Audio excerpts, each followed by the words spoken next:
Salutations! That means hello.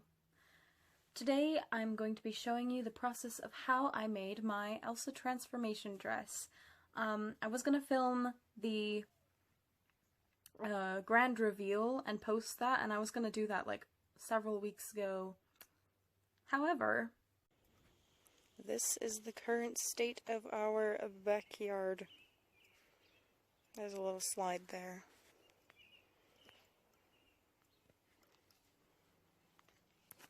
We're digging up our sprinkler system.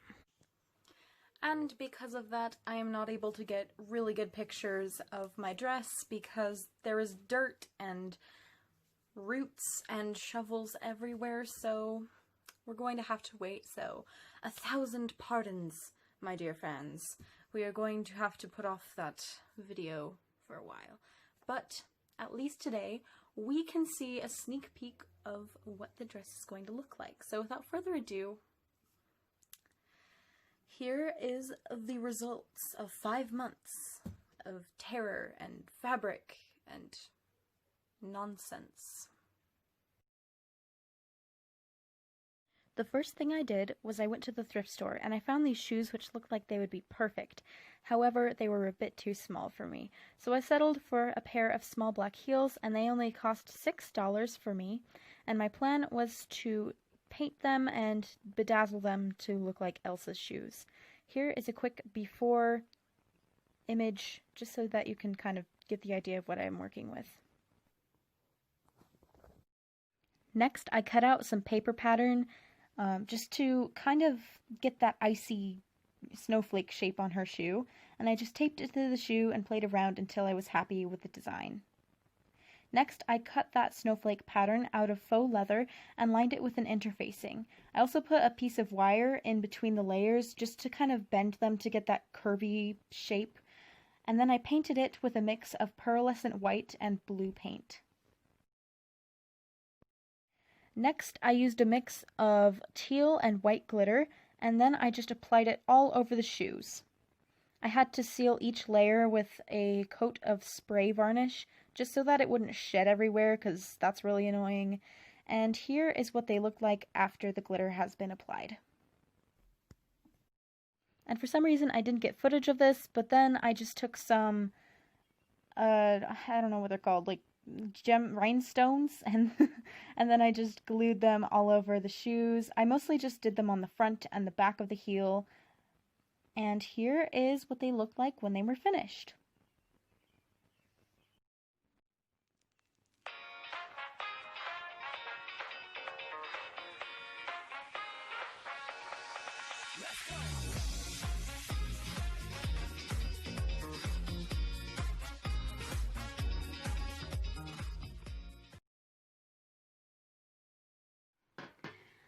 Alright, the audio for this next clip was too quiet, so I'm just going to voice over.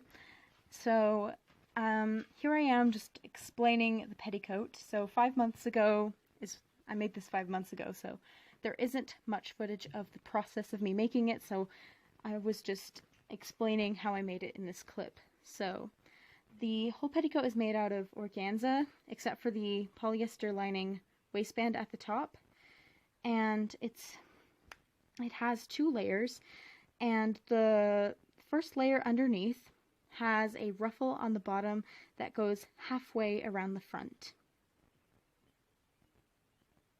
And then in the back we have 2 layers of godets, and the first layer has 8 godets, and it has a ruffle at the bottom. I don't really know if that's what they're called, godets, I'm just calling them that. So there's 8 that go halfway around the bottom, and they have a little ruffle at the bottom as well to add more volume, as you can see.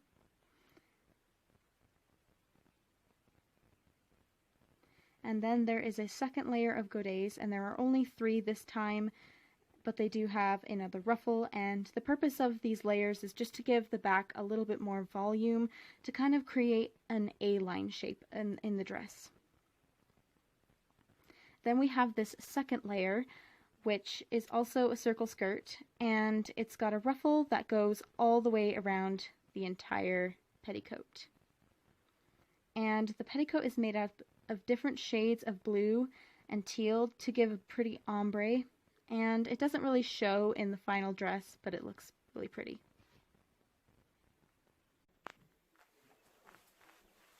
Okay, we all know you want to see it swish.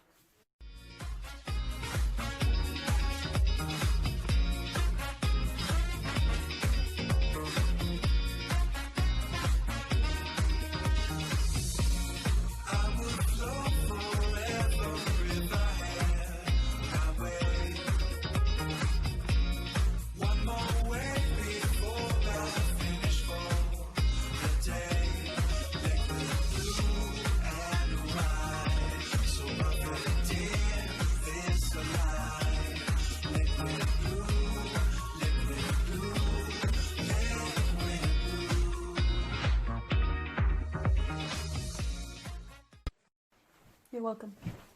Ow. Alright, so the first thing I did was I made this corset to go under the dress, and it is just made out of 2 layers of Charmuse, just blue Charmuse fabric, and so this is just a sped up version of me making that. And after I made that, I cut out some sheer fabric to use as the sleeves and the little front bit, and I layered them so that they would be less sheer.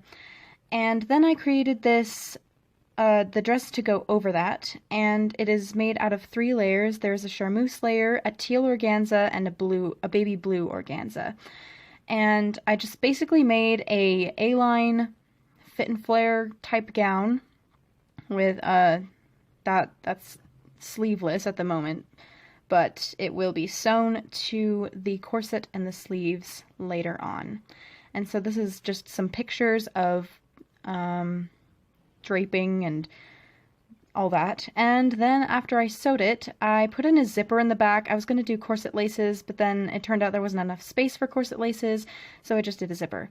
And next I did some glitter detailing. I set to bedazzling my dress. I used a mix of tacky glue and water to get a very nice watered down glue, excuse me. And then I used a mix of teal and white glitter, just like I did for the shoes, and then I made these little crystally icy patterns on the dress, and they are so beautiful. And after that, I did beading, and I just used a mix of seed beads, bugle beads, and I just basically created lots of stripy patterns and icy patterns. I didn't really have a specific pattern for this, but I just kind of free-handed everything. I did do a couple of sketches, but overall, this is the results. I also did attach a few rhinestones, just the really, really tiny ones, just for a tiny bit more sparkle. And this is how it turned out. And here are some close-up pictures of the beading. As you can see, it looks so pretty, and it looks so beautiful when it's moving because you can see all the... For Elsa's cape, I'm just going to explain it. So it's just a piece of fabric of baby blue organza, and it's just cut in the shape of her cape. So it's kind of just triangular, and it's got just a lot of glitter on it with some snowflake stencils to create these patterns. And there's also a few rhinestones glued on here as well. And then once I finished creating the cape, I just sewed some snaps on so I can pop it right off so that I can zip myself into the dress, and then, oh my gosh, and then I can just place it back on like so. And if you're wondering what this little thing is, voiceover Mary will explain. The purpose of this little bum roll thing is to contain the cape and some of the dress while the coronation dress is being worn.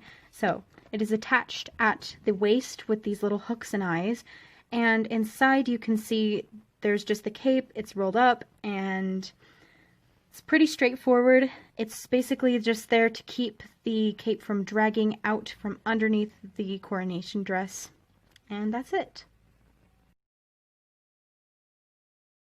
first I started with my mock-up and I just draped this over the ice dress just so I can get a accurate measurement, and then after I did that I traced them onto pattern paper, aka wrapping paper, and then I cut them out of my fabric, and I cut the collar and sleeves out of a black bed sheet and the bodice and skirt out of a teal charmuse. And next I set to the embroidery, and I used a combination of free motion machine embroidery and hand embroidery, and it's pretty easy to tell them apart. I've got some free motion embroidery on the bodice and skirt and some hand embroidery on the bodice and skirt as well. And I wasn't really following the pattern from the movie because I was typically, that's not the right word, I was kind of going for the Broadway look, and it wasn't 100% accurate. This is just kind of like my own interpretation of the embroidery on the dress. And I'd like to take a few moments to just express my sorrow. I'm so sad that the Frozen on Broadway has closed. If you didn't know that, yeah, I found out a few weeks ago. I'm a little disappointed because it looked really good. And alright, so anyway, back to the dress. So I just pieced together the bodice and I put in a lining. It has a few bones, but not too many, because I just wanted to be a little bit structured. And then I attached the pieces like this. So I've got the skirt sewn to the bodice, and then I've got the bodice sewn to just the back half of the collar. And this is so the dress can just fall off of me when I'm transforming. I know that sounds kind of weird, but that's just how it happens. And the skirt, I know I didn't show you the pattern, it's just a circle skirt, and then it's got these two triangular patterns on either side with more embroidery. And here is a picture of where I put the snaps on the front. So there's, and they only go halfway down the sleeves, and then the rest of the sleeves are sewn. It's just like that so that the sleeves have more room. And this is the back. It's a little bit more bulky because of the cape stuffed in there. And then I think that's about it. I mean, here's some more pictures of the embroidery and more pictures of the dress. It was really fun to make. I really enjoyed this dress, and it didn't take that long to make either. It does look a little bit silly with the little bum roll, but at least it's not like super obvious. But it'll mostly be covered by the coronation cape, so it doesn't really matter that much.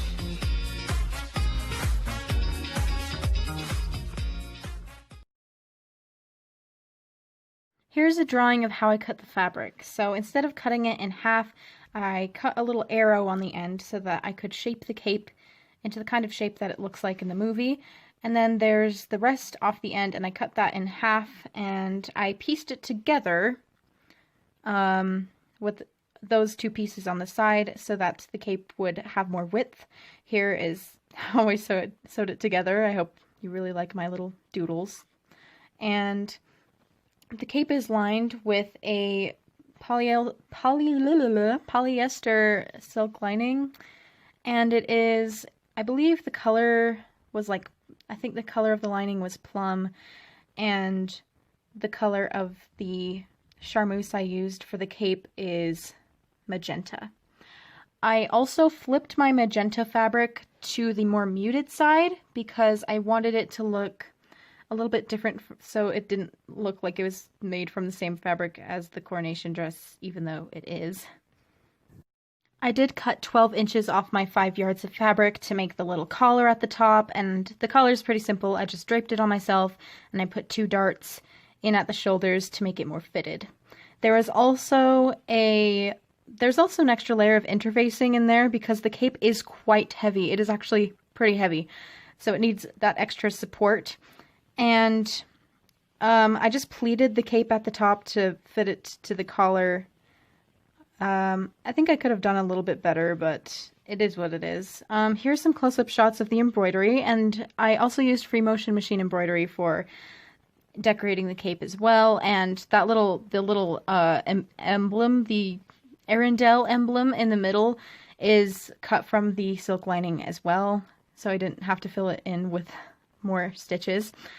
And let's see what else. I put I cut out a little strip of fabric around the collar to mimic that little purple velvet strip she has in the movie. And to close it at the top, I have a giant snap, and it's like about maybe an inch or 2 inches in diameter. And I found them at Walmart. They weren't very expensive, but it really helps to release the cape quickly. So if you were singing Let It Go, it just comes right off. And here's a cool slow-mo of me running in the cape. I also have a decorative brooch at the top, and I painted some of the diamonds with this kind of clear-ish blue nail polish to make the diamonds look like sapphires, and it worked really well. And I don't know, that's pretty much the cape in a nutshell. It's pretty simple, and here is some more footage of me running. I should be coming in at any moment. There we are. Look how graceful. The weight of the fabric really helps because it keeps the cape from flapping around, because when you have a super long cape, you need that weight so that it's not flying everywhere on a windy day. So you really, the weight really helps. So, but I do recommend in the collar having a few extra layers of fabric just for extra support so it's not choking you to death. And I think it turned out pretty good. Alright, so I'm just going to explain these gloves real quick because they are very simple. Basically, I traced my hand, and then I cut this out of a spandex. Make sure it's spandex, because otherwise it won't work. And you want a stretchy fabric, and I used like an old teal colored t-shirt. And then I cut off the thumbs so that I could resew them and make this little thumb seam here. And then I painted them with a mix of metallic paint and acrylic paint, because metallic paint has a little bit of flexibility to it. Don't quote me on that, but it worked for me, so it may work for you. You can try it.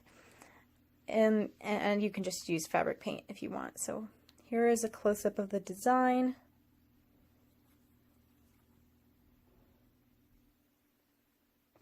It kind of looks a little bit silvery, and I really like that about it. And then here's the back. Yeah, this one chipped a little, but that's fine, because this one looks good.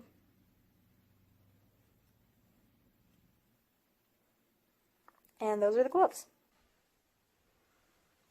Alright, so I have rolled up my cape, my ice cape, and I have clipped it to my dress. So I've got this little bustle back here, and let's see, I've forgotten to put on my petticoat, so the dress is going to be less poofy, but I will put it on in the grand reveal. Once again, I'm really, really sorry that I couldn't do it at the moment, but we should be finishing our yard very soon, hopefully. We have to put in a new sprinkler system. Anyway, I've got my coronation gown all snapped up, and I'm putting on my gloves because I can't really touch my phone screen and wear the gloves at the same time. So, here they are. It's very pretty. And I'm going to show you the transformation.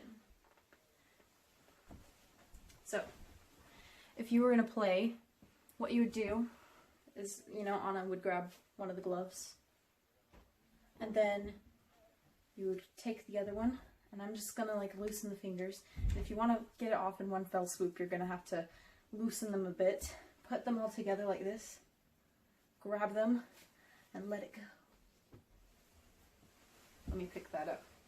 Hopefully, sorry, my tiara fell off. If you were in a play, you'd probably have fog on the ground so that, or maybe a little rig you can attach the gloves and cape to so that it will fly off stage magically. As you can see, I did not bother to do the hair and makeup because this isn't really the grand reveal, this is just me showing you. Alright, next you would take the cape off. It's gone.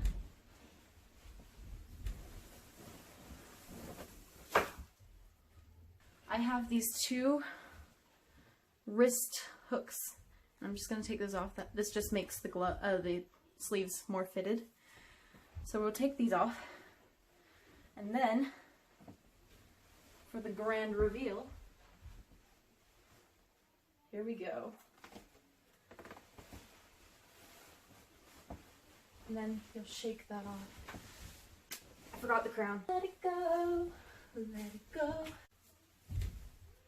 Oh, it's so pretty.